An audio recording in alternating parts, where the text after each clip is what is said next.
దేవునికి స్తోత్రం కలుగునుగాక. ప్రభువునందు ప్రియమైనటువంటి సహోదరులకు ప్రభు నామములో శుభములు కలుగునుగాక. ఈరోజు దేవుని యొక్క వాక్యము, నా చేతితో నిన్ను కప్పెదను. నిర్గమకాండము 33:22. సీనాయి పర్వతం మీద యెహోవా దేవుడు దిగినప్పుడు మోషేను మాత్రమే కొండపైకి రమ్మంటాడు దేవుడు. వచ్చిన తర్వాత మోషేతో మాట్లాడతాడు. మోషేతో మాట్లాడినప్పుడు ఇశ్రాయేలుకి 10 ఆజ్ఞలు పలకలో 10 ఆజ్ఞలు ఇవ్వడానికి మోషేను పిలుస్తాడు. 40 రోజులు కూడా మోషే ఉపవాసంతోనే కొండ మీద దేవునితో సహవాసం చేస్తాడు. 40 రోజులు కూడా ఆహారము కానీ నీరు కానీ త్రాగలేదు, తినలేదు. అసలు కొండ దిగి రాలేదు. దేవునితోనే సహవాసం చేశాడు. ముఖాముఖిగా స్నేహితునితో మాట్లాడినట్లు దేవుడు మోషేతో మాట్లాడతాడు. యెహోవా, నేను నీతో మాట్లాడుతున్నాను, నువ్వు నాతో మాట్లాడుతున్నావు, కానీ ఒక్కసారి నేను నిన్ను చూస్తాను ప్రభువా అంటే నన్ను చూసి ఏ నరుడు బ్రతకలేడు. మహామహిమ కలిగినటువంటి, తేజస్సు కలిగినటువంటి దేవుడు యెహోవా. ఎలాగైనా నేను చూస్తానని పట్టుపట్టినప్పుడు దేవుడు అంటాడు, నా వెనుక భాగాన్ని చూస్తావు, అదిగో ఆ బండ సందులో నువ్వు నిలబడు, నా చేయి నీకు అడ్డు పెడతాను, నా చేతితో నిన్ను కప్పెదను. ఎందుకంటే నన్ను చూసి ఏ నరుడు కూడా బ్రతకలేడు, కాబట్టి నా చేతితో నిన్ను కప్పెదను.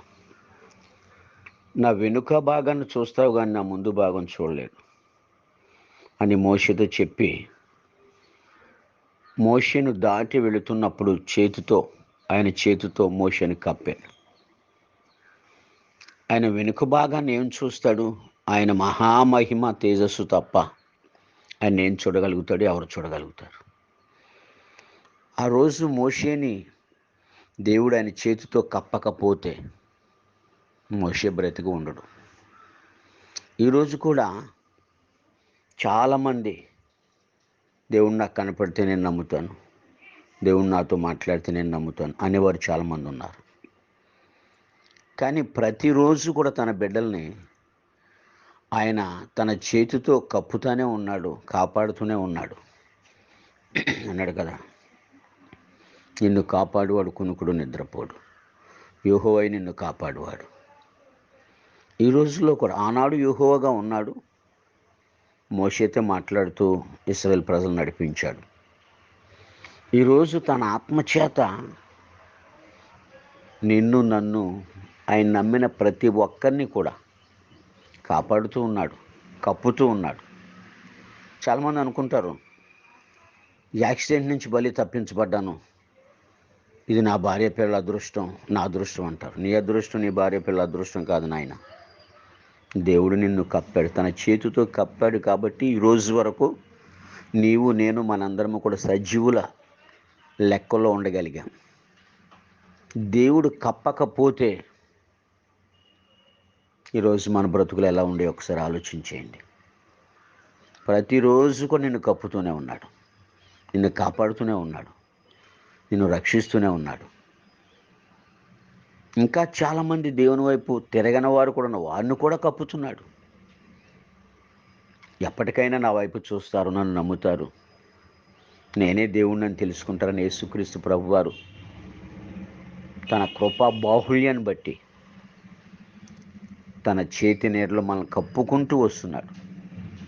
లేకపోతే ఎంత దూరం ప్రయాణం చేసినా, ఎన్ని రకాలుగా ఆపదల్లో ఉన్నా, ఎన్ని రకాల ఇబ్బందులు ఇరుకులు వచ్చినా తన చేతితో కప్పి తప్పిస్తున్నాడు.